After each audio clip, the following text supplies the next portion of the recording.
using electrolysis. I kind of felt more confident doing that from working in welding shop. What is electrolysis? So basically, you take a vat, whether it's a big bucket or a 55-gallon bucket. Yeah. And you electrolyte it, I guess you would call it. You add like baking soda or something like that, some sort of electrolyte substance. Yeah. And you use a battery charger. It sounds like making meth, dude. My neighbors have no idea what's going on. Like they'll drive by like, what the fuck is this guy doing in here? And just electrolysis. Yeah.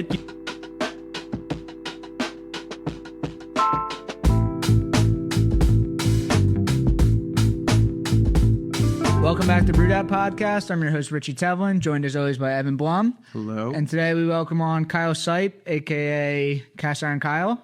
Thank you. Thanks for having me. Yeah, so if you don't know who you are, are you like the leading cast iron expert in the world at this point? No.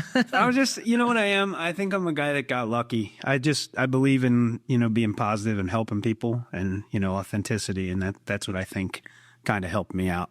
I'm not here to sell any gimmicky shit or anything like that. I want you guys to use your grandparents' skillets and drink good beer, eat good hot sauce for your family. Yeah, you were saying before, I mean, like you run like what, the 3 hot sauce festivals in the Northeast? Well, yeah, me and my partner, we do, we've done Philly, Boston, a festival called Saucetoberfest, which takes place in the fall. Looking to expand. I want to do something in Tennessee. I love Tennessee. I don't know if you guys have ever been there, but I don't know much about hot sauce. Are there like regions for hot sauces or? It's I don't know how many billion-dollar business it is. It's like 8 or 9 billion. They'll let us know if we say the wrong number right away. But it's just such a huge industry, and it's majority of it is small business. Like you have your Tabascos and your big stuff. Yeah. But there's so many small mom and pop shops going for it, and that's what I liked about it. That's what intrigued me to it, and everything was different. Every sauce was different. And I just thought it was so cool. It was like craft beer. It hit the same notes as craft beer. Yeah. Like, you can have a million IPAs in front of you, but if you have the palate for it and you have the understanding of, how wide the ingredient list is and could be in beer, everyone's different and they all have their own story, which is exactly what you guys are doing. Are most of the people like growing their own peppers? No, actually, they do get them from one of the farms that we're going to be doing Saucetoberfest at. They specialize in growing rare hot peppers, which I've tried to grow. And it's tough. It's not an easy thing. Like, it's not like just throwing tomato seeds out in the yard. Like, these are specials. Like, they grow in all regions of the world. Like, you can get peppers from Africa, and there's a guy that isolated a whole type of super hot in Italy. Like, it's such a cool business. Like, when you get it real deep into it, it's fun. It's the same notes as craft beer. Healthier too. It's like it's like instead of hops, you have like these super hot peppers. Same thing. You can make it 2 different. You could take a mom and pop hop and make a new type of hop or something like that. Same type of thing with peppers, isolating them and breeding them and stuff like that. It's just fun. I love it. That's cool. That's the thing. It's just like it feels so similar. Yeah. The industries, just like the way they present themselves. Yeah. Great for ADHD. Just perfect. There's a new thing every if you're trying to develop a hot sauce or like develop a new type of beer, it's tough. You're up against, a million other creators. Yep. So when something comes out and something stands out, it really stands out. It's like, okay, this is like nothing we've ever done before. So people want. Do you guys have your own brand? I partner with White House Station Sauceco, and I found them through going to street fairs and festivals, and their branding was so simple and pure. The ingredient list was so simple and pure. I just tried everything they had at this street festival, and I was just like, I need to know more about it. Yeah. Good dad and son business, 2 guys working full time, just chasing a dream, and something about that made me just like want to be part of it. Yeah. So he was involved in doing some festivals, and it was right when the social media thing started ticking up for me. So he's like, let's partner up and see what we can do. And we, built the festivals to what they are now. So how long have you been in the hot sauce game? I'd say about 4 or 5 years now. Okay. Yeah. And I don't know much about hot sauce, but is it like craft beer where there's like just a lot of small people and some people kind of like break out to become like national players, or is it more of like a home brewing type of thing? No, you have to, you got to go through the same loops. I'm sure it's not as strenuous as the ABC with alcohol and stuff, but like you still have to do your food and drug stuff, and you have to go through your food safe certified. Like you can't just make hot sauce in your kitchen in a blender and show up to the festival and sell it. You can't do that. Yeah. So there are a lot of regulations and stuff like that. So it does take, a little bit of research to get into it, but it also makes it, Makes it better if you're going to go quality. try it too, because you know it's got to be regulated. You're not like, all right, I hope I don't get sick. I don't have any sick days left. You know what I mean? So it's fun. That's cool.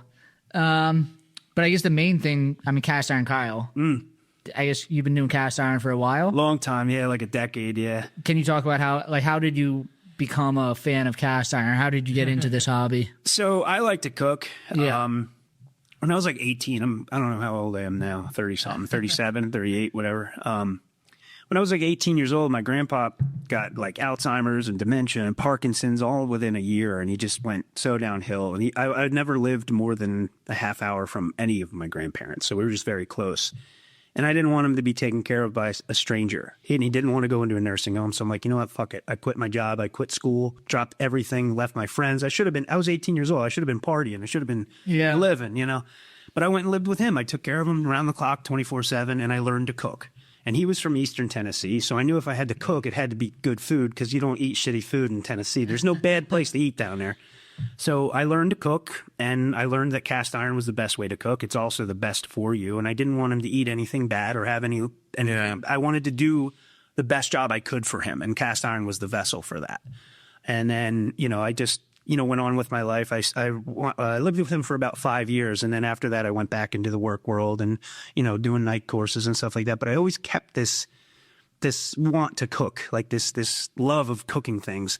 And my grandmother on my dad's side was an antiques dealer. She would buy and sell, take me to auctions. I'd have to sit on my hands if I accidentally bid on some fucking art or something, And she passed in 2020. So I kind of keep the memory of both of them alive, because in the cast iron business, in the older models, like from 100 years ago, some of them are, 4-figure skillets. I don't believe in having any of those, because if I have a frying pan that I can get 4 figures for, motherfucker's going out. You know what I mean?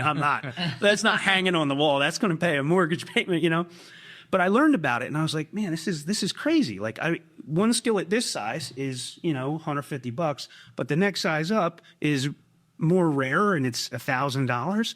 People were superstitious back in the day, and they also didn't buy in excess. They bought what they needed, so they didn't buy the smaller sizes, because everybody had big families back in the day. So the smaller skillets are worth more than the bigger skillets. The size 13 skillet, because people are so superstitious, there's very little of those. You can buy a 14 for $500, a 12 for $200, but if you got a 13, it's like $4,000. Is there like a holographic Charizard? Yeah, Of skillets? Like, is there one that's like the Holy Grail? Yeah, there's a couple. Commonly, when people get into cast iron and start learning like the depths of the rarity and stuff, there was a skillet that was made that had a spider on the bottom. Okay. It's like $9,000 or $10,000 if you find that. But is it any better, or are they any better or worse? No, or is it just more rare? Just like Charizard's Charizard, the shiny one's the Yeah. cool one. You know what I mean? Yeah. So it was always fun to learn what to look for, and I have this thing where if I get into something, I gotta get every one of them. That's why Pokemon was chaos for me, because I was like, I do have to get them all. I know that's the slogan, but this isn't cool to me unless I have every one of them. Yeah. So when I'm getting this, when I getting these skillets, the number 2 is the rarest, and the number 13 is the rarest. So if you wanted to get a skillet size from 2 all the way to 14, you got to get those, holographic Charizard in between, or there's no point to it. Yeah. So then I got smart and said, there's no need for me to have a fucking $5,000 skillet that I can only cook a quail egg in. So, let's be realistic about this and learn what the most common size is. And the most common size for a family of 4 or 5 is like a 10.5-inch skillet. And those were awesome. Like, I could find them like crazy, and working on them and restoring them, like different methods of restoration, like electrolysis and lye baths and stuff. It was a hobby that kind of grew into a hobby that paid for itself. I never wanted to be the guy that had, the $100,000 race car that made $500 at the racetrack if it didn't rain. You know what I mean? Only half of the year you could run the race. Nothing wrong with that. I just wanted to have a hobby that could pay for itself. So I wanted to have good cast iron, and I knew how to find it, sell it, buy what I need, and build my own little collection. People think I must have like rooms full of cast iron. I maybe have 15 of my own, and no super. And you are a welder, right? Yeah. I work in a welding shop. I started off welding, went to welding school, but now I'm a machinist at the same shop. It's a great small business I work for. I love it. Does that help you kind of looking at the metal and kind of analyzing it? Handling it and how the properties of metal work absolutely has helped me with the day job. Using electrolysis, I kind of felt more confident doing that from working in a welding shop. What is electrolysis? So basically, you take a a vat, whether it's a big bucket or a 55-gallon bucket. Yeah. And you electrolyte it, I guess you would call it. You add like baking soda or something like that, some sort of electrolyte substance. Yeah. And you use a battery charger. It sounds like making meth, dude. My neighbors have no idea what's going on. Like they'll drive by like, what the fuck is this guy doing in here? And Just electrolysis. yeah, you clip the red, the red on you have a sacrificial anode, so you'll put a piece of metal in there that you don't care about, and then you have the piece that you do care about, and you hook the prongs on either one, and it draws everything but pure metal off of that skillet. So all your carbon buildup, all your rust, all your oxidization, anything that's stuck on there. You can get a skillet that's 100, 150 years old that somebody threw in their yard, when Kennedy was still in office, and you could put it in that lye tank or electrolysis tank, and it's brand new. And I loved that. That was like opening, like it was go back to Pokemon, I guess, because that's like opening a pack. You have no idea what the hell you're going to get. Yeah. You know what I mean? Yeah. So it was fun. It was fun learning that business. And back in the day, I'd say about 10, 12 years ago when I first started doing it, nobody was doing it. That was like, I felt like such a nerd. Like I didn't even tell people I did it. How do you find this out? YouTube, or are there books about it? Just trial and error, just playing around with something. I've always been the yard sale flea market guy. Yeah. I love waking up early on a Saturday morning, going to a yard sale, going in somebody's attic or basement that, owned their house since the 40s, and you get cool alcohol, like, bonded alcohol from the 60s and shit, and weird stuff in the attic, vintage shirts, like dumb fucking shirts like this and shit. But when I focused in on cast iron, I realized that there was so many people that had them in their house and didn't know how to use them. So I was able to scoop them up and work on them and figure out how to turn that into like a teaching method of helping people use their family heirlooms. I actually get more pleasure out of helping somebody use their great-grandmother's skillet than selling them something. I'm not really in it for the money. I have a great day job. The hot sauce stuff is great for me. The social media stuff is great for me. But the cast iron is a great way for me to keep my family in my mind that are no longer here. Yeah. I want to do that for everybody else. I want a cast iron skillet in everybody's kitchen. That's the goal. I have a cast iron, but I just randomly bought it off Amazon. It's cool. And I use it. Are there basics as far as like, what you should be looking out for, how you clean it? I mean, I just make sure I don't use soap on it. You can. I mean, soap's not a bad thing. It's like pork roll and Taylor ham in Jersey. It's like these people getting these massive arguments. Really? Yeah, soap's fine. It just isn't necessary. It's a waste. I don't like people to do that because I grew up on a farm, tree farm. Yeah. Water conservation was like pinnacle. Like you had to irrigate, 30 acres of trees with a little pond and a well. Yeah. I'm not going to wash the fucking tractor when it's summertime. You know what I mean? So water conservation has just been drilled into my head. Yeah. And if you use soap, you use an average of 5 to 7 gallons of water that you don't really need to use. Okay. So I steel wool it, rinse it out, heat it up on the stove. You're good. Good to go. Cool. Heat kills more germs than soap ever will. That's my theory. Yeah, definitely. Being a Boy Scouts and camping my whole life, I learned if you want water to be sanitary, you don't put soap in it. You fucking boil it, right? And that works for everything else. Yeah, it makes a lot of sense. Yeah. So I've used the cast iron maybe one time, and then it caught on fire. It caught on fire. What? Yeah. Oh, yeah. Were you making lava? No, just a steak. Really? Yeah, I guess when I went to wash it, I think something happened. Can you help me figure out what the fuck I did? I mean, I got to be honest, man. Catching on fire is not a diagnosis I was ready for, but a lot of time you need. If you're going to do a steak, right, here's how you do a steak. The biggest issue with a steak is you put a cold steak in a hot pan. Okay. You get steam, smoke, and if you season a steak, you're burning everything on the outside. It's like you take your steak out about an hour to a half hour before you cook it. Let it get to room temperature, right? Fire your steak up. I'm not a seed oil guy. I've noticed the difference since I've eliminated seed oils in my diet. I've noticed inflammation and pain and stuff go away. So I use either lard, tallow, ghee, or avocado oil. You want an oil with a really high smoke point so you don't smoke out the house. And put a little of the oil in there, get that pan, medium to medium high heat. Get your steak. Don't season the steak. You put salt. Salt won't burn. So you put salt on it if you want. And give yourself a nice sear, 5 minutes either side, medium rare, whatever you want, and then pepper after. That's the biggest thing I tell people. Don't put pepper on really? Because it'll burn. Makes sense. I've just never thought about that. Dude, next time you make a steak, get it, cut it in half and try it. Try what I'm telling you. I'll do it tonight. Yeah, do it, yeah. Yeah, I mean, it'll be edible either way. You just have to, see if you could see it through all the smoke if you fuck it up, But I like teaching people how to do that because there's not very many people that have the finances to go out and eat a steak dinner every week. You know what I mean? It's tough. You know, it's really hard. But if you figure it out, and it's a skill, it's a muscle. You have to work at it. You have to practice. And all of a sudden, it'll kick in for you, and you'll be like, holy fuck, I can spend that $30 on a ribeye at the grocery store and be confident to cook that, because it'd be $100 at the restaurant. So now. You know, who wouldn't want to cook that for somebody? That's how I show love. The big thing is love languages, and, you know, what star you were born under and what time and all that stuff. My love language is, here, eat this. You know, I figured this shit out. It took so much time. You had a bad day. Here, eat this. You know, I am convinced that's the only reason I'm getting married and engaged now, is because I could cook some really good fucking food. At least I think so. She's like, I can't leave now. I'm eating too good. Yeah. Your food budget would go way up. So you started off doing the cast iron stuff. When did you start doing social media? I mean, you have a huge social media following. Yeah, it's fun. I'm very lucky. I don't take that for granted, and I try to use it for good, the social media thing. But it really took off during the pandemic, because I don't know how it was in Philly, but I know I lived in little city called Bordentown City, right over the river in Jersey. Yeah, right next to Trenton. It was impossible to go out to eat because nobody could eat. They had tents outside, but it wasn't considered inside. But we were outside, inside, mask on. I hated it. I hated it. It was difficult. Everybody had different rules. I'm like, fuck it, we're going home. And I started making cooking videos for people, because DoorDash and Grubhub took fucking 3 hours, 4 hours. You couldn't get DoorDash. You'd have to order it at 11 o'clock to have it for dinner. Yeah. You know what I mean? So I'm like, this just isn't great. At every conversation we had with people was a food issue, getting groceries and going out to eat. And you know, because we all had birthdays and things we wanted to celebrate, and you celebrate it with food. So I was like, here's how you cook a steak. Here's how you bake bread at your house. And during the pandemic, the flea markets and yard sales and stuff, they didn't close, because that's just people being people, just doing their thing.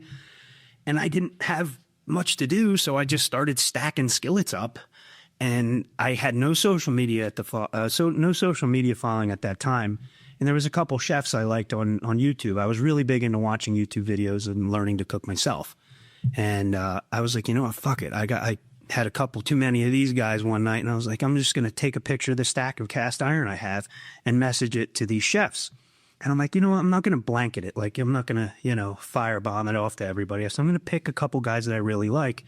And I fired a message off to a chef. His name was Brad Leone. He was with Bon Appetit for a while. He had a great YouTube series called It's Alive. He was big into fermentation, making pickles and hot sauce, which I was already into. And I was like, hey, man, I'm a big fan. I have all these cast iron skillets. I see that you cook in vintage cast iron. If you ever need anything, let me know. I'd love to restore one of your skillets, or like sell you one of mine that I've restored. And I had a stack of like 20 skillets. He's like, I'll take them all. Wow. I was like, whoa, what the fuck? All of them? Because they were old, rare ones, like ones that I knew had value. And so I kind of know who Brad is. Is he just a chef? Yeah, well, no, influencer. Like, what does he do? So he was working with Bon Appetit, and then I guess he was their kitchen manager for a while, and then he left and started his own YouTube channel full time. He makes great content. Oh, his content is. What's cool about it is you feel like you know the guy, because he's just got such authentic energy. I mean, he's kind of like you. I saw your guys' episode. That's how I discovered him. Someone told me that I remind them of him, and I'm like, who the fuck is this guy then? I'm putting it on the TV. I'm like, oh, sick, that's cool, I'll take it. You know what I mean? So I'm like, all right, fine. So yeah, he branched off from Bon Appetit. I guess he left them or whatever, and he started his own YouTube channel. Because of having the YouTube following, he had all kinds of sponsors and people that wanted to work with him, and he's so good at what he does. It was very easy for him to transition into YouTube. Yeah. And after he gave me the address to his house to go bring the skillets to him. It was during the pandemic. Our first picture together has like our masks on. I'm like, fuck. But it was cool. It was awesome meeting him. And he told me, I'm going to be starting this YouTube channel. Like, maybe I could come over and follow you around for a weekend, do some picking and stuff with you. For this series he has, it's called Local Legends, which I didn't really feel like I qualified for it, but he was so gung-ho about coming over, and we went picking at flea markets, and I took him to my buddy's, he's, 75-year-old guy, owns a big barn sale stuff, and took him to the dirt track, took him dirt racing, got some Trenton pizza, just had a really good time and kicked it off. And through him, I really owe a lot of my growth to him believing in me. It wasn't me saying, yo man, share this. You never want to be the guy that asks for free stuff or the hook me up guy. You never want to be that guy. So I thought, you know what? If I can authentically get him some skillets, he'll see that I'm trying my best and I'm really, really passionate about this. And that bled through to him, and it created this amazing, platform where I'm at now. I owe a lot to him. Were you doing any stuff before that, or like you were just kind of like pushing your friends and family, and then like, hey guys, I made bread, check it out. Boom, open the lid, and like, fuck, I'm so stupid. But you're good at content creating. Like, you have good content. Thank you. Was it that good before? Like, have No. you always been making videos though? Yeah, because I like to make people laugh. I feel like people aren't laughing as much anymore. Like people looking down, looking at their phones. People look blue all the time. There are more people who are in therapy than ever before. Not that it's a bad thing, but I wanted to make people understand that this is an easy thing that you can do that can really bring you joy. Yeah, really enjoy the joy I get making my fiance a really good steak dinner is like I never experienced anything like that. Yeah, like that's the Charizard pull. That's like, oh fuck, this is like, what is that feeling? You know what I mean? Yeah. And the social media just went from there. I think that trying to be authentic and not being something that I knew if I was unauthentic, I could probably grow more.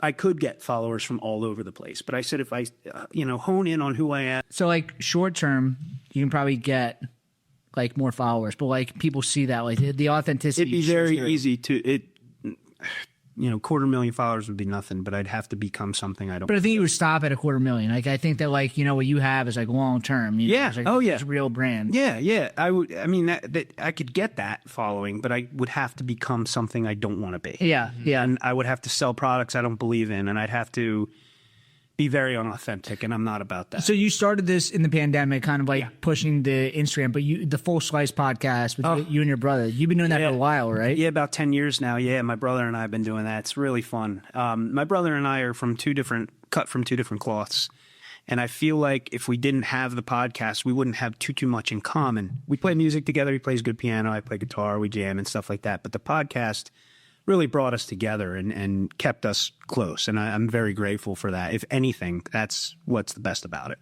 I like it. It's fun. We wanted to give people a break. There's so much political shit shoved down people's throats. There's so much politics and religion and so opinionated, heavy stuff out there. Kind of wanted a break from that. Yeah. You know what I mean? I wanted to give people a comedic outlet where you could learn something and catch up on odd news and stuff. And it just and you and your brother talking. And I know, what's his name? Phil Busco, yeah. Phil Busco. We added Phil. Phil's a great guy. Talk about somebody that knows about beer. There's your episode. I did so I used to work at Victory, and he came and we did like a little thing. We did like a beer dinner. Yes. And he came and he recorded stuff with us and he's so good. Fun. He's talk about you want to talk about that guy should have the following I have because he is very good at pairing beer with food. He'll be on here eventually, but he's great.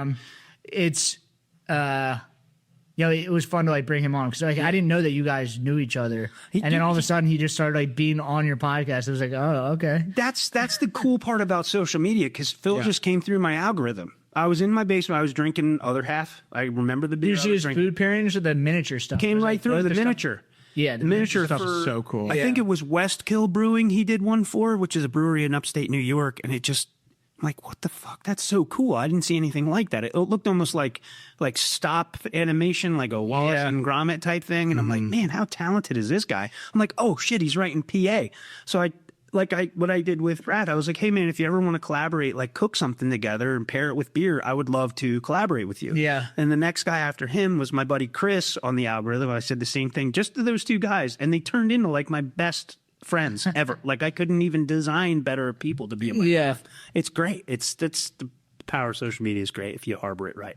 Definitely. Yeah, honestly, it really is incredible. Just like all the relationships that we've been able to build. Yeah, you guys are crushing it, man. I'm watching your episodes. Yeah, the guy from Yards on. I'm like, God damn, that's great. It's I've met more people, and it's not just the people that we have on. It's like then. When we have people on, either other people reach out to us, or they're like, "Hey, I think I need to connect you to somebody." Like the guest says that, and then they connect us to somebody else. Yeah. So you get, my network has grown like tenfold since we started doing this. Yeah, it's a cool niche to interview the owners and people that are behind the scenes in a brewery like that. Yeah. It's really, really cool. Like I learned a lot. I listened to a couple episodes. I'm like, damn, that's cool. Like I was surprised at how many people bounce around from brewery to brewery. Like It's really connected. And it's not even the people that are the brewery owners. It's like, the especially head brewers, I guess. even the same way that breweries are connected, also the bar owners are connected. All the bar owners at some point all worked for each other back to the point where like, you know, you can't even follow it, you know, back in the like 60s, 70s. Yeah. And it's like now you can see like everybody kind of worked underneath of each other. Right. Yeah, I noticed that even in Jersey. I mean, in Philly, it's a condensed thing. There's a lot of bars and breweries and stuff, but where I'm at, it's a little bit spaced out. And this guy used to work at this brewery. Now he works here, and this brewer works there. And it's just, I mean, that could be a good thing, could be a bad thing, but I think networking as a whole is I think it's good. for the beer scene is a good I think thing. as a whole, it brings the whole industry up. Like the more connected everybody is. Right. Yeah. And then stuff like this happens. Definitely, exactly. You know, 100%. So Bent Iron, you brought Bent Iron beer. Let's talk about beer for a hot second. Yeah. It was beer podcast. You brought Hazy India Pale Ale Odessa. Yeah, Odessa. That's their flagship beer. That was one of their first beers that they made.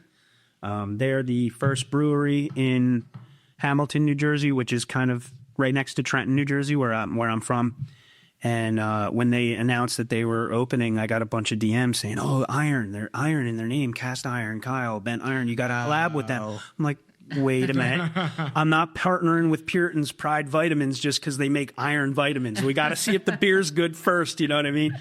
So we went out there right around their opening, and I did a flight, and just, I mean, it's great. I mean, it's brewed Cryo Simcoe, Cryo Amarillo, Cryo Citra. It's just citrus notes. I think it passed the citrus test. It was everything I had from them was fantastic. And then I was like, all right, time for me to shoot my shot. I want to work with these guys. They're close by. The beer's really good. The dudes that own the place, it's like 3 dudes that I would definitely be boys with. Like sometimes people that own breweries are not the people that you want to work with. Like they want to be behind the scenes, and then they have their manager and the people they pay and the underlings that they direct. Yeah. But these guys are so hands-on. One of the owners is present at the bar, at the brewery, anytime that they are open. The guys are there. They're pulling cups off the table. They're talking to the food truck owners. They're, getting the band Gatorades and waters. And they were just so heavily involved in their own project. I just saw so much passion with these guys. I was like, I would really like to do something with them. Mm-hmm. So I asked them if I could help them do some social media videos and stuff, like pairing videos. I did a lot of cooking with that. Do they have a kitchen there? No, I did it. Oh yeah, I forgot. It's Jersey. Yeah. Yeah, Jersey's a whole. Like I said, that's a whole. No, you're right. I forgot. Jersey's a big ass ache with everything. It's so much red tape. But the beer was good. I like to cook with stouts and porters and stuff, like doing pot roasts and stuff like that. And I did a couple recipes. I'm like, that's cool. Dude, this is good stuff. Like, good beer cooks real good, too. Like, you can tell a shitty beer if you cook with it, and it's like, this is runny. It didn't thicken up, Yeah.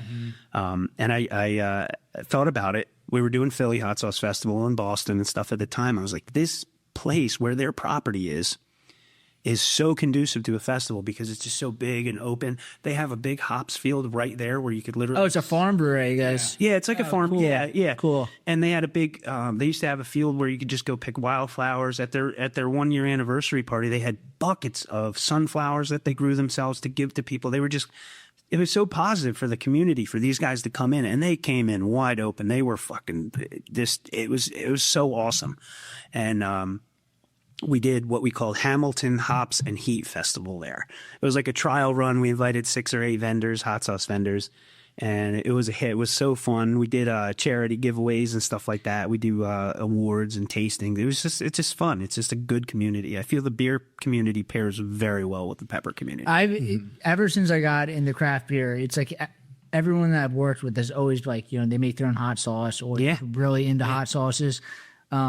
And honestly, like cast iron stuff too. You're not in. I guess you're helping them with craft beer, but like you're like. I'm not helping them with beer. I don't know anything about beer. I'm helping them. I'm trying to help them sell it. I know, but cast iron and hot sauce are like now. Like I'm sitting here, it's like it goes very well with craft beer. Yeah. I'm not straying too far from the path. Yeah, it's like very parallel industries. Yeah, that's cool. So the hot sauce stuff you do, to go back to that, you set up 3. There's 3 festivals. Yeah, we do Saucetoberfest. And the one in Pennsylvania, that's at Neshaminy Creek. Neshaminy Creek. Yeah, great beer there. That was actually one of the first craft breweries I remember back in the day. I think they've been around 12 or 13 years. Yeah, been around for a minute. Before them, there was one of the first beers that I remember getting totally wrecked on was Yard's Brawler. That was like big craft beer at the time. That was like, damn, it was that and like Shipyard was like the two big ones that I was always trying to get my hands on. And Neshaminy Creek came in. It was close enough to drive and grab beer. They were making all kinds of cool stuff. It was beer I never had before. Like this beer 10 years ago, it's like, oh man, it tastes like a Christmas tree. Like, what the fuck is this? Yeah. Now, deep into it, it's not. But they were so cool about doing a festival there because people go in and eat the hot sauce and the hot peppers. They get lit up. What are they going to do? They're going to go buy more beer. So I'm like, maybe we should do all of our festivals at breweries. So that turned into the one in Boston. We had it at Notch. It was a little building next to Notch, which was asses to elbows. So then we expanded to Harpoon Brewing. Cool. And then from Harpoon, we went to Trillium. Awesome. Yeah, it was fun. So what goes into a hot sauce festival? Is it just who can eat the hottest thing, or is it? No, see How many that. vendors too? I'm like, Oh yeah, like 20 to 30, depending on the room. I like the flavor of hot sauce, but I have no. You guys should come. We'll get you guys to come out. I check it can't out. handle hot sauce. Like my body shuts neither. it down, and I Me have neither. diarrhea. Dude, that's I the thing. It's like it's not a great sight, and I don't know if I would be able to even handle it. Don't fear it. That if you're listening to this and you're considering going to a festival, go to it. I don't like the super hot stuff. Okay. People are like, "Oh, you could probably eat Reapers." I'm like, "Fuck no." It's not all just super spicy stuff. No, It's just all culinary. 90% of these guys are chefs. Like dudes that know how to cook, like Johnson and Wales chefs making hot sauce. And it's culinary based. You don't want to make a hot sauce that you just dump on something. They want to make a hot sauce that you can use in a marinade or like during the cooking process, like before, during, and after. Like you can incorporate it. You want them to use as much hot sauce as possible, so then they come buy another bottle. Yeah. But you don't do that with bad hot sauce. Good hot sauce runs out really quick. And we pick these different vendors and different people say, hey, we think it would fit good here, it would be good here. It just turned into this community of people that go up to Boston with us, and then they'll come to Philly with us, and the same vendors will do the Hamilton Hops and Heat thing and the Saucetoberfest. It's a really cool community because there's not really competition there. yeah. Everybody's doing a little bit of a different thing. When I went to my first hot sauce festival, I'm like, how the fuck is there 30 people selling the same thing? And they're all just hanging out, communal. Hey, can I borrow some tape? Yeah, I got an extra tablecloth if somebody needs. Like, there's no, oh, we can't put those guys next to each other. They'll beat each other up, or those guys can't be across. It was just such a communal nature to it. I'm like, this is easy. This will be fun. Mm-hmm. So what goes into it, what my responsibility is the social media part and reaching out to vendors to get them to come and then marketing the festivals and stuff like that. My partner, John, he's more of the logistics and the insurances and the paperwork and stuff, which I have no idea about, and he does. So it's a good pair because he's not necessarily the most savvy in social media guy, and I am learning that still. So pairing together, we want to do the best we can for these small businesses. Nice. Yeah, it's fun. Is there super cool. Is there like a king of the hot sauce regional area, or is it kind of all just goes back and forth? The guy, White House Station, John was the first one. They've been doing it for over a decade. They were the ones I always saw at the street fairs. They had such a presence. They had such a seasonal presence too. They would do a blueberry sauce at the time of year when blueberries are in season. Blueberry hot sauce. Yeah, it's very good. Yeah. They would do like a peach hot sauce for the summer when peaches were in season. They had this like farmy seasonal aspect to them, and their stuff it stands out to me. It absolutely stood to the point where I wanted to get involved in the whole damn thing. So as far as King goes, I don't know if that would really play to anybody. I mean, there's a guy that breeds the peppers and has the world record for the hottest peppers, but that's not for everybody. You don't want to be the guy that goes to the festival and says, give me your hottest thing, because then you skip the whole line of the other stuff that they put their heart. You also said the whole point is that yes, you're selling the same thing like craft beer. Right. People are like, oh yeah, the best craft beer is like some like triple IPA, but like, all right, you have one of those, then you go take a nap. Yeah. But if you drink if you have the hottest hot sauce, then you're done. The whole point of it is that you can enjoy it for a while. So start at the beginning. If you're new to a hot sauce festival, try the least hottest and build yourself up. And it's totally a tolerance. It's just like alcohol. You get it. They show put it on a cracker, or they have spoons. They have like eco spoons, or it's they either have these little small tasting spoons, or they have these little paper spoons that fold. It's eco spoon. And at the festivals, the tastings are free. That's part of what part of the experience. You can Some people do use chips, which is cool, but it's kind of hard to plan out how many chips are going to last for a festival. If you get a burst of people and all of a sudden you got no more chips and nobody's trying your stuff. So people just buy a big bucket of, the one-time use spoons and stuff like that. It's cool. I like seeing people that go up to the booths and say, "What's your hottest hot sauce?" You never want to be that guy, but it's fun to watch that guy because it's like, it'll light you up. There's some sauces. Professional. Oh yeah. Oh my God. You got anything that's like super Reaper or Trinidad Scorpion or something like that. I'm like, man, that rascal. They're named like screamo bands. Yeah, they are. Seriously, yeah. And the gimmicky hot sauces are always like, Devil's Foreskin or some dumb shit like that. These guys don't do that. They're the pride these people have in their small businesses. It's very cool to stand back. Every festival we have, I usually take a second. I stand back and I just look at everybody, all the people interacting and the tastings going on and the people smiling and having a good time. It's just such a community that I think everybody should experience because it's not about the hottest. It's about finding what your tolerance is and learning how to use that to just cook better food, which is my whole mission before the hot sauce started. So it just blended so well. It was a seamless transition for me. Yeah, so I think a funny story on almost on the reverse side of things. Me and my friends for my birthday last year, we all did the Hot Ones challenge. Oh my God!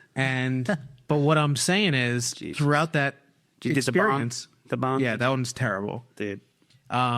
That's actually the worst one. That was number 8 out of 10. Think about the flavor of that. What would you put that on? Oh, I don't know. You don't put it on anything. A garbage can. Yeah, you do it to say you did it. You do. It's like the one chip thing. Exactly. You do it to say you did. We did that on the podcast. I'm like, what the fuck are we doing? Get this out of here. Yeah. That's not fun at all. I did that the day before we went on a vacation.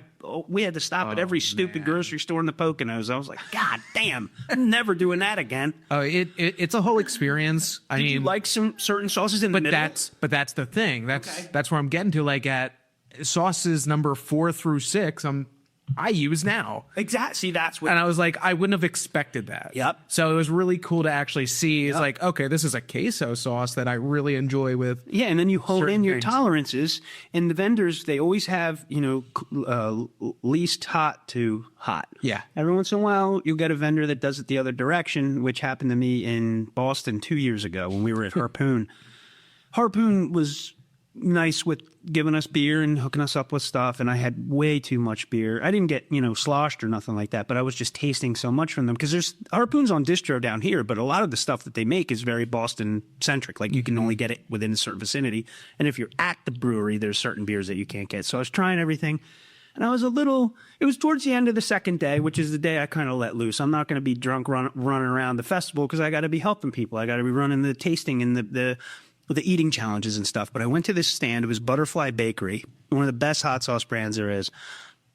And they had it the opposite direction. So, and they were not doing the tastings like, oh, here's our sauce. It was for you. It was like a self-tasting thing.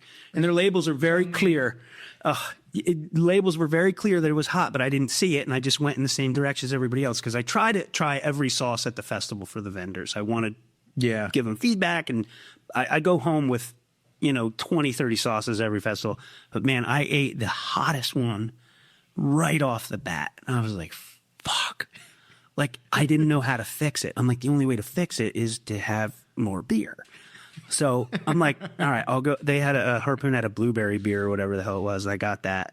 I'm like, it's still fucking burning me up, but the flavor was so great. And I just remember I probably drank like 5 or 6 more beers. And I was just to wash it down. By the end of the festival, I was like, dude, this is bad. But it was such a good hot sauce. And if you plan for it and you put it in the right food, then it's okay. But if you just have a spoonful of fucking Carolina Reaper, dude, your day you're done. Just go to bed. What goes in those spicy hot sauces? Like, do they put certain ingredients in to like balance it out? Oh yeah. So with White House Station, they do, like I said, the seasonal, the blueberry and strawberry and the peach and stuff like that. They'll use Carolina Reaper. You'll see Reaper on the label, but it's not a lot of Reaper. The Carolina Reaper is such a floral, vibrant pepper if you can isolate the flavor of the pepper minus the heat. Yeah. So if you think like a 55-gallon drum of sauce, maybe 10 or 12 Reapers in that is enough to kill the heat, but keep the flavor. So you have to find a good balance of, do I want this hot sauce to make people drink 6 fucking beers in a parking lot in Boston? Or do I want them to have the flavor of the pepper with a little bit of heat and focus on the seasonal ingredients? Is it? I don't. Do you know? Like, is the heat associated with flavor? If there's more heat, is there more flavor? It can be. Yeah, that's a great question, because if you've had enough hot sauce and you've tried them a lot, like you guys are probably at the point where you can try beer and notice what hops are in it, right? Yeah, and for hops, it's like the bitterness is like, but you can differentiate. Yeah, so a lot of hops is like the more oil it is, it's like the more bitter it is. But like they've changed it, so like now it's like there's more like alpha acids or beta acids, so it's like they can isolate it, so there's like more flavor versus bitterness. Yep. But like generally, the more oil it is, the more bitter, but also the more flavor. Well, like with the pepperheads, they have their favorites. There's guys that like ghost pepper forward sauces. There's guys that like Reapers, and there's guys that go to these festivals, like some of the big festivals, like New York City and stuff like that. These guys can eat the Reaper sauce like it's nothing, and they get past that heat, and then they can get into the flavor, because the pepper has a very unique flavor. The heat doesn't really add as much flavor as you think, but it adds to the whole experience. The sensation of it. Yes. There's guys, so like the guy that invented what would be Pepper X now is the Guinness World Record hot pepper, a guy named Ed Curry in North Carolina. What a fitting last name. Yeah, right. Yeah, I know. Yeah, Ed Super Hot Pepper would be the only thing more fitting. And I think it's been documented, and he's done videos where he was addicted to other things that were not peppers. And the only rush he got naturally was eating these super hot peppers. So just like any other addiction, you want to chase the dragon. You want to get the hotter and hotter and hotter. So he got into breeding peppers and making a hotter pepper, not knowing, I guess, that there's, a million people that are in the same boat saying, man, I'm chasing that high too. I want the next hot, because guys that can tolerate a Carolina Reaper or Trinidad Scorpion, which is, for a long time, that was the hottest pepper you could get. Those guys were like, what's next? What's next? What's next? And I think that experience of, I can have the hottest pepper associated with flavor. The flavors do pair with the peppers themselves. So if you get past the heat, you can find the flavors you like, if that explains it. No, it does explain it. I think I just need to eat more peppers and just raise my tolerance. I mean, raw peppers, you got to be careful. There's a pepper from Africa. It's I can't say the name, I'm not even going to try, but it translates to hound's tooth. It looks like a little white, like a dog's big tooth, like a tooth. That rascal will light you up. It's unbelievable. That little tiny bite of that, and you're just like, fuck, dude, I'm cooked. And you get a buzz from it. You get fucked up. Like, you could be like, because your body's literally sending signals that something is dying. Like, your body's like, we're dying. It's all hands on deck, pulling the switches and overtime and steam flying around. Your body thinks it's dying. So Full adrenaline rush. That's it. And that's what another thing people chase, which we incorporate into the festivals through eating challenges. There's a brand of hot sauce called Hell's Kitchen hot sauce. The guy, Ron, he was a chef. He is a chef. One of the masterminds of the hot sauce world. If you're ever at a festival and you see Hell's Kitchen, you have to try it. He has, the coolest flavor pairings you could ever think of. But he was so sick of people coming up to him saying, what's the hottest one you got? And completely bypassing his whole life's work of 15 other sauces that were not as hot as his hottest sauce. So he developed something called hipster repellent. And it is literally a 3-4 million Scoville isolated extraction, like an oil, like you literally with droppers use it. And we put it on marshmallows, and we call it the Marshmallows from Hell Challenge.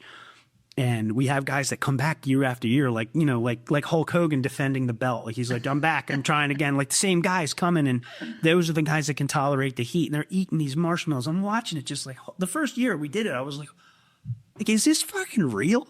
Like, these people understand what they're doing? Like, we have waivers and stuff, like insurance waivers and stuff like that. They're just built different. They have like them genetics. They built different ain't even the word, man. You have to wear gloves and like when you smell it, you're getting that like overdying sensation. Jeez. So there's a little bit of something for everybody. We do a wing challenge. We do a spiked pizza challenge. There's a company called DEFCON that makes really good shelf-stable wing sauce, which is kind of hard to do because good wing sauce has dairy in it, like butter and all that, and they figured out how to do that.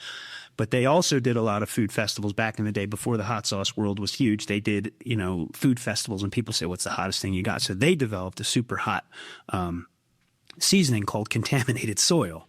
So they put that on pizza, and we do a spiked pizza challenge at the festivals. So there's something for everybody. You can be completely culinary minded. Like I've had friends that are, chefs in major kitchens come to these festivals and they go home with 10, 12 sauces. They're like, this is like, I got to get this in my restaurant. Yeah. And that's the cool part. There's something for everyone. We had a balloon guy come this year. He's from Philly. He's actually a really great guy. What's his name? Amir. Yeah. You know Amir? I haven't met him yet, but Amir yes. Faraj? Yeah. Bro, that guy, he can make anything out of a balloon. And How many peppers did he make? dude, people with pepper hats, pepper belts, and pepper this, pepper that. We incorporated him because we wanted people to bring their kids. We don't want your kids trying Carolina Reaper sauce, but something for the kids. And the company I work for supplied frisbees and balloons and pens and backstrap. There's just so much for everybody at these festivals. It's a great experience, and I'd love for you guys to come check it out. I would love for you to visit for Saucetoberfest. It'd be really cool. It sounds like such a fun time. It's a great time, and we try to do it. Like I said, we try to do it at breweries, but this time we're actually doing it at a farm that specializes in hot peppers, rare hot peppers, and it's going to be cool. It's going to be a good time. That's awesome. Yep. You could get info for that at njsauce.com. On the menu, just click Saucetoberfest, and there's tickets and info and everything there. It's at Cross Country Nurseries, chiliplants.com. Great people, very supportive of the pepper community. Really, there's a lot of farmers associated with this. And, Totally. Who better to kick it with and, get hammered on the farm with than farmers. Definitely. Yeah. I used to work at Flying Dog, and they used to make pepper IPAs with like different hot peppers. Yes, they did. What was that called? I remember that. Heat something. Yeah. But whatever, they made a Carolina Reaper one time, and it sold really, really well because Hot pepper beers are fly off the shelves. Yeah, It's crazy. It is crazy. But when we would have to wear like PPE. You have to, of course. And we would only pour like a little bit in the whirlpool. Yep. But I remember like standing like 3 or 4 feet away from this dude that was like wearing mask and goggles, and he cut it open. I was like, whoa. Yeah, and you feel like you're like, passing out. Yeah, it's like ether. You just ether yourself like acetone. Yeah. I did a beer with you guys familiar with Troon? Troon Brewing in Jersey? Yeah. Alex, he's a cast iron customer. He's got some skillets from me. He's a really great guy. And I used to live in Hopewell where Troon was. So at the time the way he does his business is really cool. It's really unique. He's like, hey, I got 200 cans, 2 a piece, whoever, first come, first serve. I lived a mile down the road, so I'd always catch the releases. And it's when I first got into growing peppers, I, shot my shot and said, hey, man, I got some hot peppers, an abundance of them if you want to do a beer together. I don't need any money or anything, but I would love to try a hot pepper beer because I never had one before. Yeah. And he made, I forget the name of it, but it was a coconut porter with ghost peppers in it. And it sold out like it was amazing. It was chocolate and hot peppers go really well together. Very when you well. go down to Mexico, it's like a lot of stuff. It's like mole and like everything else is like chocolate and pepper go. It's like they kind of calm each other down a little bit. Dude, mole, like real mole, if you make it the way you're supposed to, that like maxes out like an Instacart order. Like that's like 15, 20 different things. You ever look at how to make? I wanted to make it one time. I looked at it, I'm like, fuck that. I think I'm not the making that. rule for like traditional mole is like you have to have like 20, I forget the number, like 27 ingredients. Yeah, it's great. And it takes like half a day. You need to like use a half a PTO day just to fucking finish the recipe. It's like, no way. There's people that make it and you can buy it, but you always want to try and make it yourself. Definitely. Yeah. I made it was a spicy margarita sour one time. Okay. It just had jalapenos in it, but it was really good. Yeah? Yeah, it had a little bit of spice, but it was more like the flavor of the pepper. I think jalapeno is the most conducive to brewing. In my opinion, if there's a brewery that wants to make a hot pepper beer, I think jalapenos, like anything in that green varietal, like a And it tasted Serrano, you Poblano. tasted the green peppers in it. Of course. It was like Yeah. it was less about the heat. It was more about just like you wanted to like get a little bit of sensation when you're drinking it, but like you're drinking 16 ounces of it. You don't want to drink something that's that spicy. So, Right. Yeah, I think it pairs really good. Like, I mean, obviously with a margarita, jalapeno pairs a no-brainer. But I think with a beer, that is a heat tolerance that can fall in a lot of people's wheelhouses. I think you go step up and you get into Ghost and stuff, you're kind of... It's like in our podcast where like if we talk about anything political, we're going to eliminate half of our audience immediately. So if you go that hot, you're literally cutting off a whole level of clientele that you could bring in with a jalapeno. So that's just what I think. No, I agree. Just everyone likes it. Just go with something easy that has a little bit of spice, a little bit different, but My buddy, one of my best friends, he'll go to Iron Hill specifically. They sell a jalapeno beer that he Yes, I do. Yes, I dies do. for. He loves it. Iron Hill's great, man. We just went to one in Media. That's a good place. Yeah, they're everywhere. Yeah. And it's just like really good brew pub. Yep. It's classic. Yep. Good spot. They got the coloring stuff for the kids and like they're full blown. You could take the whole family there. I like a good brew pub where you could take everybody, you know. have you ever thought about doing like a restaurant? I mean, you're the cooking guy. Like, it seems like you're kind of like the auxiliary version of, like, you're kind of involved with everything, but like, Yeah. would you ever take the full step into doing something? I want to do a food truck, but the New Jersey thing, like I need a financier for a food truck. Where if I was in upstate New York or you know, out in PA or something like that, it would be easier. I mean, closer, if you're in the cities, there's a lot of food regulation stuff because it's just so tight. Yeah. So many people close together. I think a food truck, I thought about it before. I wanted to do a cast iron pizza truck because I have some big, huge cast iron pizzas. You can make cast iron pizza? Oh, it's the best, man. It's the best way to make it. Oh, that sells itself already. Like, yeah, I've had people that said that they would invest and do it. It's still something on the back burner, but I have so many. You know when you first started drinking when you were like 20, 21 or 21, sorry, when you're 21 and you'd get hammered with your boys like we should start a business. It's like that's me 24/7 not drinking. I'm always thinking of something fun to do. I accidentally followed through with that, and Yeah, right. And I love my day job. I love what I do for a living, and I don't ever plan on leaving that. But I always want to think of the cool little side projects and something that I could build and have somebody else run for me. And I think cast iron pizzas would be.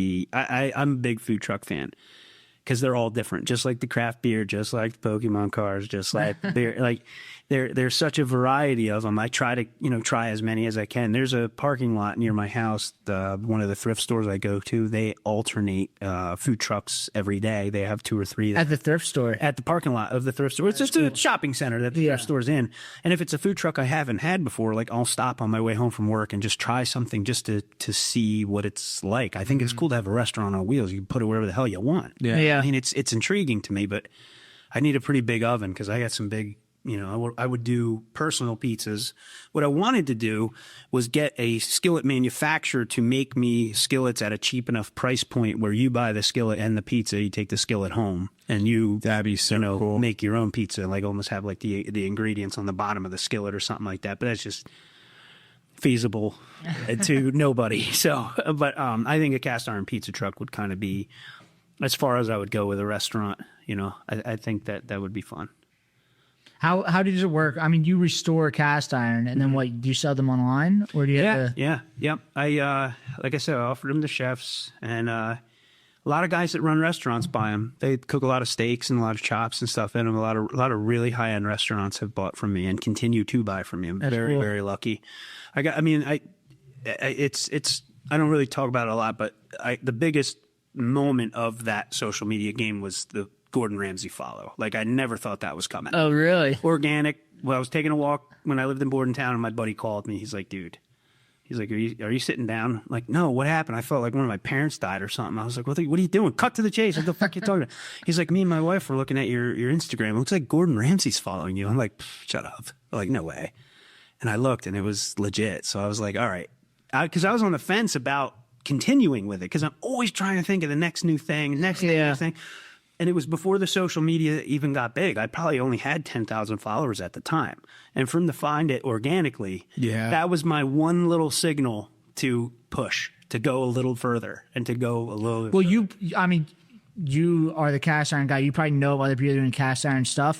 But I can't name. Yeah, I can't name anybody else that's doing it. And you're like kind of pushing it the hardest. And like, if anyone's looking for cast iron information, you go to you. I guess. Yeah, I don't gatekeep anything. If you send me, I get so many pictures of DMs saying, what did I do wrong? Or what is this worth? Should I cook in this? Should I cook in that? What's the worst that you've seen? And you're just like, face palm. It's just like, dude, and it's so cliche. It's so cliche. But like, holy fuck, my wife put this in the dishwasher. What do I do? I'm like, divorce your wife, take the skillet out, and then here's what I was just kidding. But I get a lot of my spouse ruined my skillet. Or I was away for the weekend, my wife cooked on the grill, left it on the grill, and it's just a rusty mess. And people think that just because it gets rusty, it's junk. It's not. Rust is just oxidization with... That's the whole point of it. It's like resilient, right? That it can like last, and it's like long term. It's fine. All you do, if you get rust, it's just a vinegar bath. A gallon of vinegar, a gallon of water, put it in a tub, wait for the bubbles to stop and rub it off and get going. It's easy. It's so easy. There's so many guys that sell... I'm not bad-mouthing anybody, but what I saw, the gap in this whole market of cast iron, there was guys selling products like restoration products and super special scrubbers and different compounds and all this stuff. I'm like, you don't need that. Save your money for better ingredients. You don't need the compound you need is fucking avocado oil or lard or tallow. Use an animal fat. And the scrubber you need, you can buy at the fucking grocery store, like a scuff pad. You know what I mean? Yeah. So I'm trying to make it simple for people because people get turned off very easily. Everyone's overworked. Everybody's busy. All they need is, 15 steps to, restore a skillet, and they're out of the game. I wanted to make it easy for people and understand, like, don't overthink it. And I think that's what kind of made it stand out because I didn't have any product to sell. I just wanted the skillet itself to be the product, not the scrubber that's in the shape of Texas or like, some seed oil compound that you don't want to give your kids. You know what I mean? I think that is what I wanted to definitely differentiate myself from, which, I mean, it might have helped me stand out. I don't know. But I love it when somebody says, I did what you said and it worked, and now I can cook real good for myself. So if you get a brand new cast iron, how are you treating it? Brand new cast iron? Or brand new or old, or like how do you season it, or like how are you treating like a new skillet that you get? It depends. There's like 7 or 8 brands that are doing cast iron still, like right now making it, and there's a small brand in South Carolina called Smithy, and because I have a machining background. When I was first starting off in cast iron, I had every brand that was making cast iron. They sent me one, and I did like a evaluation, and I cooked a different meal in each skillet and gave my feedback. And this brand was machining their skillets so tightly and nice. It was so super smooth. You didn't have to do anything. Right out of the box, you could just cook on it. Wow. So it depends on the brand. Usually the cheaper the skillet, the more work you're going to have to put into it to get it to season and to cook and be nonstick. They call it the egg test. You crack an egg in a skillet, and if it can move around without you touching it with a spatula, that means it's perfectly seasoned. And I found that brand Smithy that I tested out was the one that took the least amount of effort for people to get into cast iron. Cool. So if you're watching, check them out. They're great. They're good company, good guys, metalworking guys. Just like, hey, let's make skillets. Cool. We did it good. Now they work. Yeah. So it's fun. It's good. So, do you have like a blend of like oils that you put on it, or like tallow? Like, do you have a specific thing that you're doing? Or is it kind of like every skillet that you have is different? And then, or do you have like 1,000 skillets at your house? No, I have inventory of skillets in my shop. I do, but in my kitchen, I only have maybe 12 skillets, and they're just all different sizes. None of the super rare. If I can get, like I said, a lot of money for a skillet, I'm not cooking it because every time I'm cooking, I'm like, fuck, don't break this thing. Don't fuck this up, No, I don't have a ton. My collection it's my great-grandmother's skillet from 1916 is the one I use the most. Cool. And that was the one thing, like when my grandmother passed away, I don't want anything. I just wanted that. Yeah. I was like, that's what I want. Like every single time you eat, you kind of... I don't cook every meal in it, but if it's like a special meal, like when football season comes, I try to cook something cool. I put out on the Traeger or the Big Green Egg or something like that, like a queso or like a smoked dip or something like that. And I use that skillet specifically. Yeah. But it takes a lot for me to add one to my collection. But the blend of oils that I like to use is I will go to the butcher and buy bacon or pork belly scraps, and I will render the fat. And I'll buy like 5 pounds of it at once, and I'll put it in a big Dutch oven and put it on low and render the hell out of it. Filter it out, and I just use bacon fat to cook just about everything. And I felt like since I did that, since I eliminated canola oil and vegetable oil and flaxseed oil and all that stuff, you actually notice a huge difference. Like you feel better. Your body can get energy from animal fats. You can't get it from seed oils. It's just a two. Yeah, I've had some friends switch over and they say the same thing. Yeah, they swear by it. Well, I mean, when the American Cancer Society says that too, it's like, okay, all right, cool, we'll give it a try. Yeah, So I find that bacon fat is just about the best thing you can use, followed by tallow. There's a great company. I don't make any money from this, but these guys, Fatworks, it's called. They specialize in animal fats, duck fat, tallow, lard. There's 2 different kinds of lards. I have no idea what the difference is. One's an outside fat, one's an inside fat, which is cool, but they have all different kinds of, they have wild boar fat, and they have all these natural animal fats. And because of people understanding the difference between animal fats and seed oils, they're now in Costco. And I remember when these guys were like, 3 or 4 products on a website, like, hey man, can you talk about this for us? Yeah. It's cool to see that happen, but I make my own lard from bacon. So that's usually what I do. I tell people, if you buy a new skillet, cook a pound of bacon in it, you're way ahead of the game. Just make bacon. That's it. Right? If you're vegan, avocado oil is the best because that has the highest smoke point. That'll cook better than any other oil you could use. Cool. Makes sense. You have anything else? No, man. This So is cool. you have some hot sauce festivals you're pushing. Yeah, if I could pull Yeah, let's pull it. Yeah. Be professional, grab my phone off the floor. I want to give the proper date. So we're doing Saucetoberfest, Cross Country Nurseries. That's 199 Kingwood Locktown Road, Stockton, New Jersey. Saturday and Sunday, September 27th and 28th, 11 to 6, 11 to 5 on Sunday. You can get your tickets at njsauce.com or chiliplants.com for Cross Country Nurseries. It's White House Station, Cross Country Nurseries, and myself. I'm going to be selling water. I'm going to have a big water tent there for everybody, make sure everybody's hydrated. That's a big thing with it, too. If you're hydrated properly, the peppers is a different experience. I'm sure. Yeah. So it'll be fun. I would love to invite you guys to come out, comp you guys. You can do whatever you want and come out and have, carte blanche, do it, check out whatever you want. Maybe do some mobile content if you guys are into that. Maybe come back and do a hot sauce episode of your experience. I would love to see what you guys think because you have that palate from Definitely. beers. I Definitely. think you guys would fit in great. I think you'd love it. Let's do it. Yeah. It seems so cool. Yeah. It seems really Let's cool. do it. I appreciate you guys having me here. This is such a great studio. It was so easy to get to. Like I'm trying to branch out and do a little more in the cities and No, like I say, the cast iron hot sauce goes so well with craft beer. It's Yeah, just like it, totally. It pairs very perfectly. So yeah, I appreciate the opportunity, guys. It was really nice. Thank you. No, thanks for making it out. All right.